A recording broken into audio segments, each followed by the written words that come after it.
Did we? Or did we refer? I believe that we did, Your Honor, and my client did have an interview with the probation department.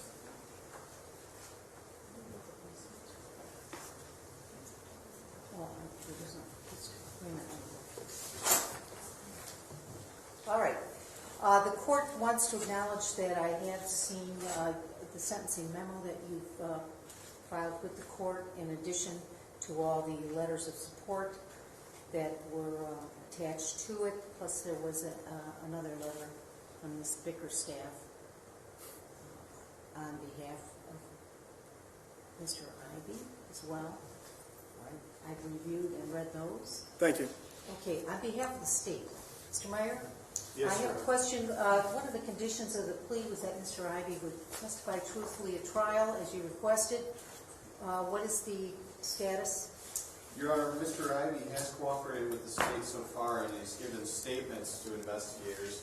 We have an upcoming trial in which he's expected to testify in November, and there may be the possibility of additional trials after that, stretching on perhaps into even January or February. But it's our understanding that Mr. Ivey is willing to cooperate with the state and provide truthful testimony in those matters, and we have no reason to doubt that he will do so. All right, very good. Anything else? Yes, I do have some factual issues that I'd ask the court to consider before sentencing on this case, and if I could, I'd like to share them with the court. All right.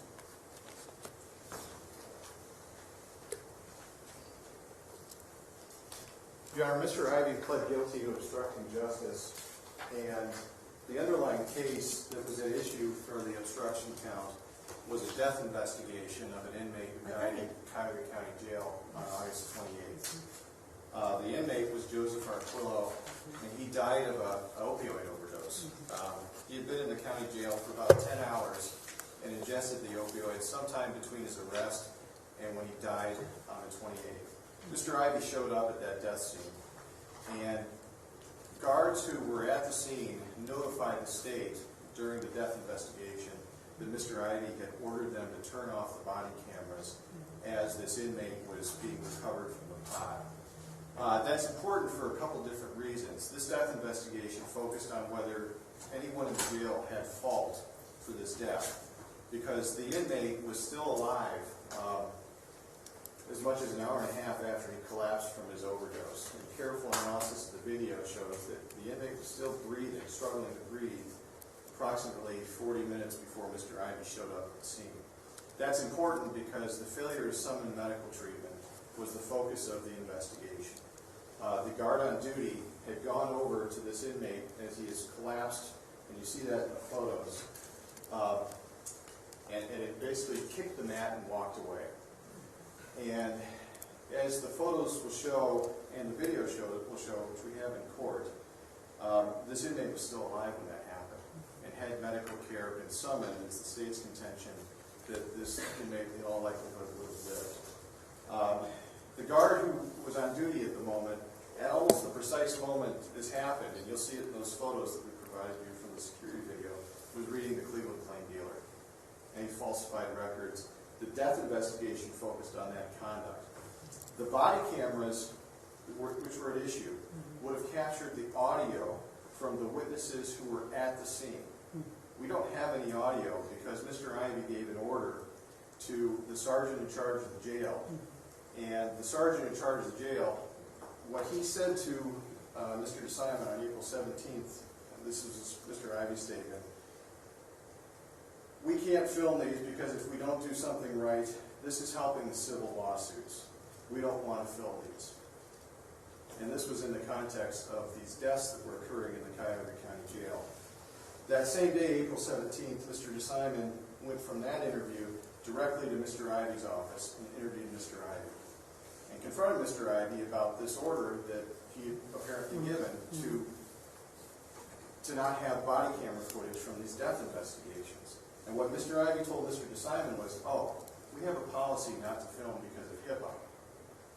Mr. DeSimon immediately asked for the policy, and Mr. Ivey couldn't produce it because there is no policy. The order had been given based on what we found for the precise purpose of preventing evidence from surfacing in these death investigations and civil lawsuits.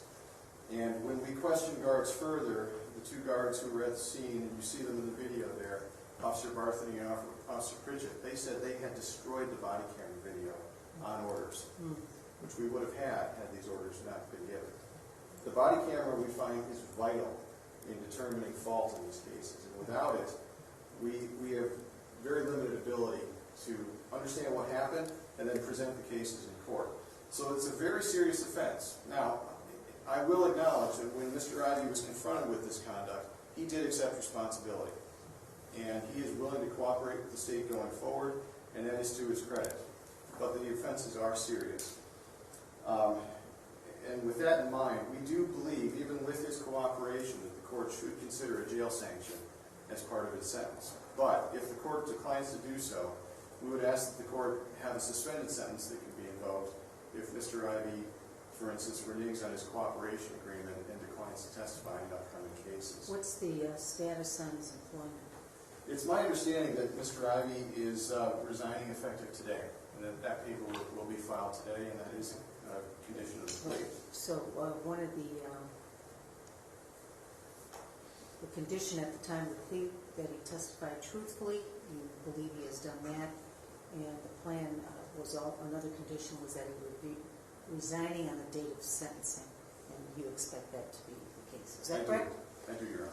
All right, very good. And his continued cooperation with you is expected as well. That's correct. Thank you, Your Honor. Anything else? One moment. No, thank you, Your Honor. Thank you. Okay. Mr. McDonough? Thank you, Your Honor. Please, the court, counsel.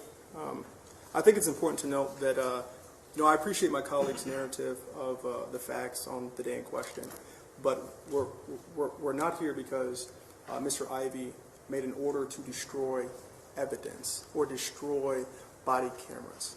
He made a poor lapse of judgment and advised subordinates, turn off your body cameras while we have this conversation. It also is important to note that Mr. Ivey was the 13th person who actually arrived on scene while other medical staff was providing assistance to the inmate at that time. Aside from that, I would agree with Mr. Meyer.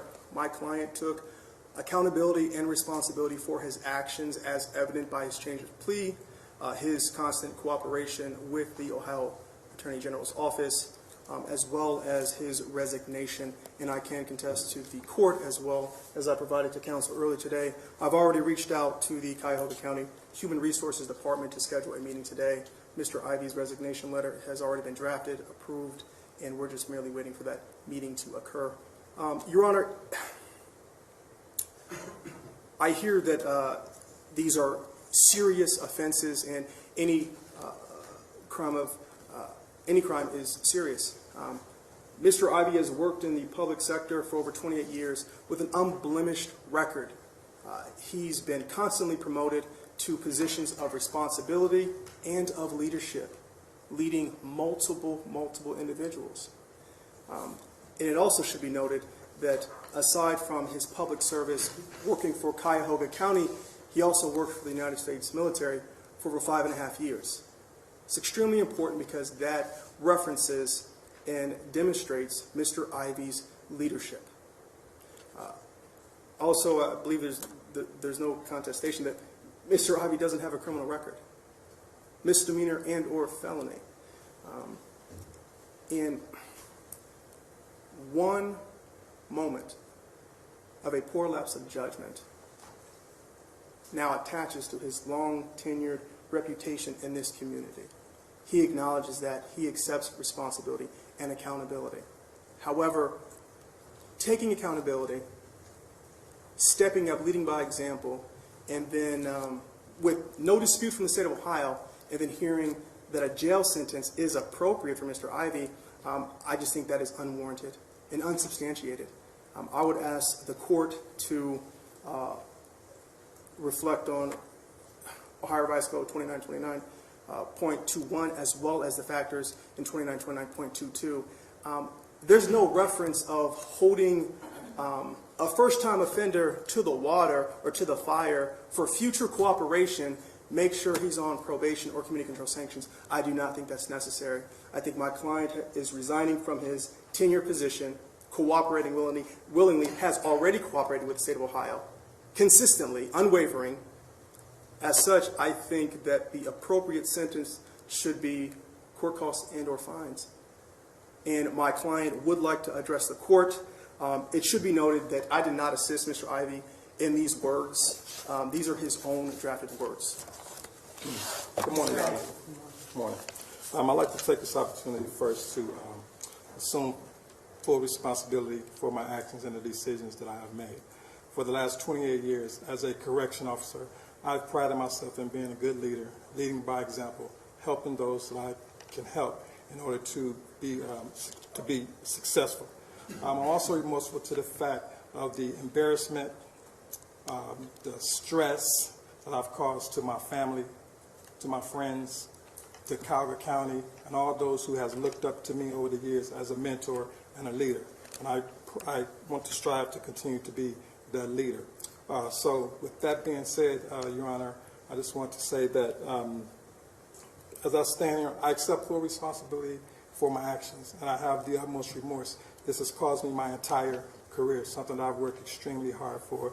I had a position that was my dream job, and due to the poor decision that I made, I accept those responsibilities, Your Honor. I just want to make that noted to the court.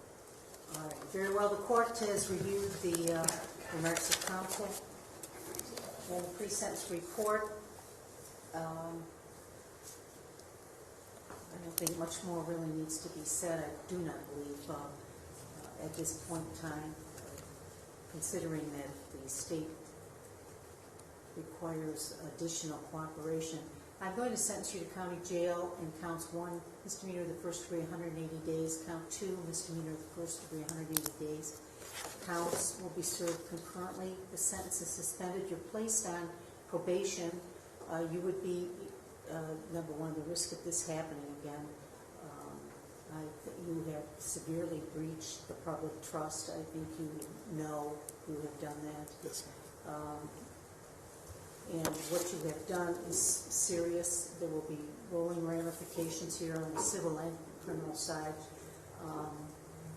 But your decision-making in this case appears to be uncharacteristic with the good years, the many good years you've served the county. So I am disappointed in you. We expect more of our public service, don't we? Yes, ma'am. All right, so, and I'm going to place you in this group for 1 year to ensure future cooperation with the state. You'll be eligible for early termination or extension based on your required performance for the state until your costs and fees. You'll report today and then every 6 months thereafter to the probation department, but technically you're on probation for this year. The court will impose 200 hours of community work service for that breach of trust. You'll pay the costs. Costs become a judgment against you. If you fail to pay them, you may be required to perform community work service. Additionally, fine $1,000 on each count, and supervision fee is $20 a month. You will testify truthfully upon request of the state, and you will resign from your employment effective today, October 3rd. Any questions? No, ma'am. No, Your Honor. Very good. And take it downstairs, please. Thank you. Thanks.